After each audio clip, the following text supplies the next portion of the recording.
talk. Okay. Hey everybody, I'm here now with third lesson. My mentor, Mr. Adrian. This is the PBL lesson, project-based learning. I was going to do, I took the infogram approach. I was going to do like a public service announcement / public awareness project about taking a concept we worked on in our oral presentations, that's crimes of the century. My students got into a lot of research and crimes that had a disputed perpetrator, some crimes that were unresolved. The students wanted to dig further into that, so I opted for infograms, which we worked on in the program in Teach Now previously. What did you think, Mr. Adrian? Well, yeah, I thought it looked very good. I think the students were very engaged, and I also feel like it's it's a very useful skill for them to pick up now.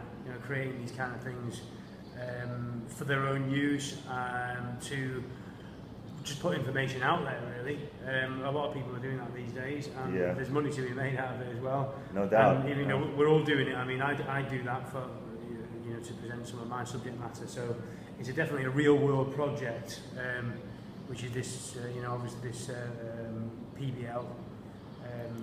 The thing about it is, in the Teach Now program, we did a lot of apps. We spent half our time learning how to use these apps, and I was kind of like scratching my head at first, thinking, okay, am I a graphic designer or am I a teacher? But now when we come to these PBLs, and I can get the students working on this, on these things, and they really take to it when they, like Stephen was like, look, it's right there. And so the idea that there's some kind of real world application or like an endpoint, these are going to be posted around school, whatnot, so maybe they have a little more invested in it. Yeah, it's great, and it's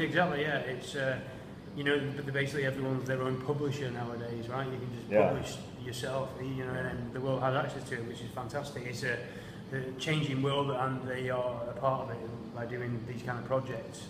So that's really, really great.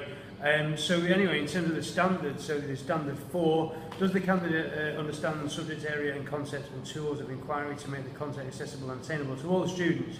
Well, the ones that I primarily was paying attention to was the Prezi, which obviously you use an example of one that you put together yourself, right? Yep. So clearly you know that, and there's the Powtoon and the other ones that you mentioned.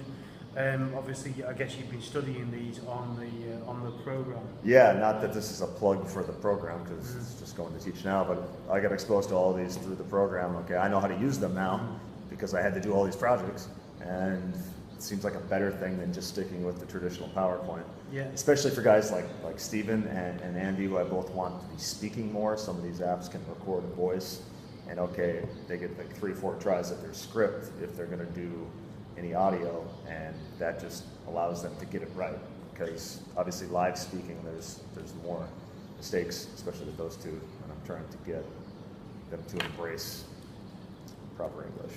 Yeah, okay, that's great, right? I totally agree with that. And the standard 5, does the candidate design and implement student projects to guide students in analysing the complexities of an issue? Well, yeah, I mean, you clearly laid out the task, and you have a good platform for them to do the task. Yeah. Prezi, etc. So yeah, I feel like you've completely met that standard. And then you've got the aims, objectives of the lesson, conduct research using the internet. Well, clearly that's exactly what they've been doing the whole time. Recognise the difference between fact and opinion. Did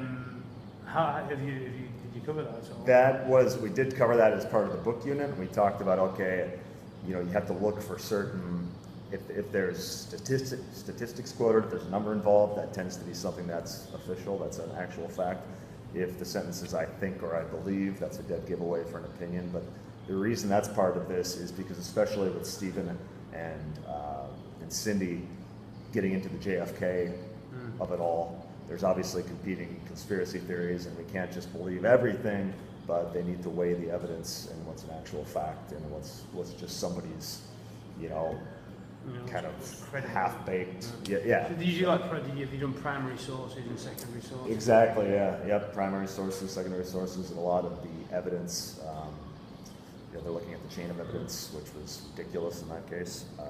Not that I'm teaching a procedural crime course, but I don't want them to be plugging onto YouTube and just lapping up anything any crackpot has to say, despite the fact that there's a ton of things in that case that are debatable and not by the book. I don't want them to just take everything at face value. And then the understanding and describe the stages of a process, is that the process of the crime that was committed, or the process of creating a presentation? Exactly. Is it still running, by the way? Oh yeah.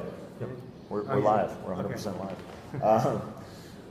Yeah, that's the stage of actually coming together and coming to a viewpoint based on research. They have to kind of defend their case. Like, we're going to be picking this apart for the next week, and they're going to come out with some ideas and some facts. Okay, what's your source? Is this? I'm going to try and. Right. So it's that kind of. Yeah. So it's the process of, too often students will just come in and put a picture up and talk.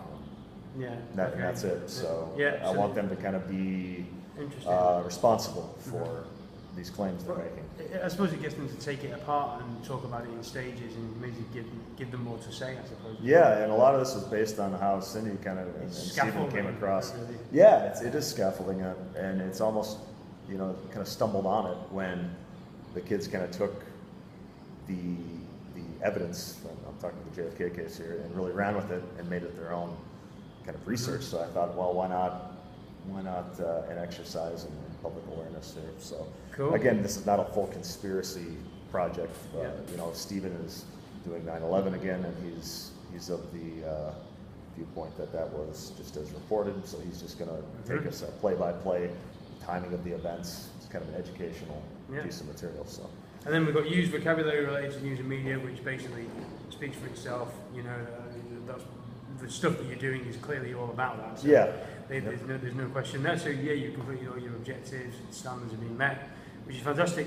Just saying, by the way, just before I mentioned the sort of using cloud applications, really. Yeah. So there's Prezi, which is that's a really great thing to use. And I've recently, just anecdotally, just got into this myself because we want them to be technologically savvy, all that kind of thing. Exactly. And I used to have them submit documents using Microsoft Word, but now I always get them to use Google Docs instead. Yep. Because the great thing about Google Docs is it's just all they have to do is put a link that you can edit in there, right? Or if they don't give you one that you can edit, you can just create a copy and you can edit that, and then you can put all your comments down the side of it, edits, etc., and then they can go back and fix it all.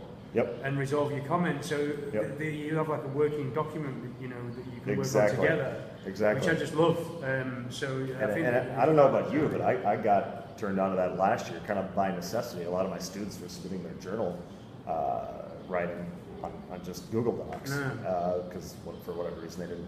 I usually took it in paper form, but now a lot of what we do is all. Well, and the great thing is you can basically keep a log of it. So, for example, I've been creating narratives, for example, which take quite a few edits. And so the first one, which is quite rough, I get in and then I make my comments down the side, etc. Well, I keep a copy of that, and then to one side. So I actually have a set of stage by stage of how they work through it, and the feedback that they've received and all that, which is fantastic. Yeah. There's no other way to do it, really. Yeah. I don't think other than that. And you're not, really and you're not printing reams of paper. You're not wasting paper. That's true. Yeah. So okay. Yeah. Well, great. I appreciate the time, and cheers.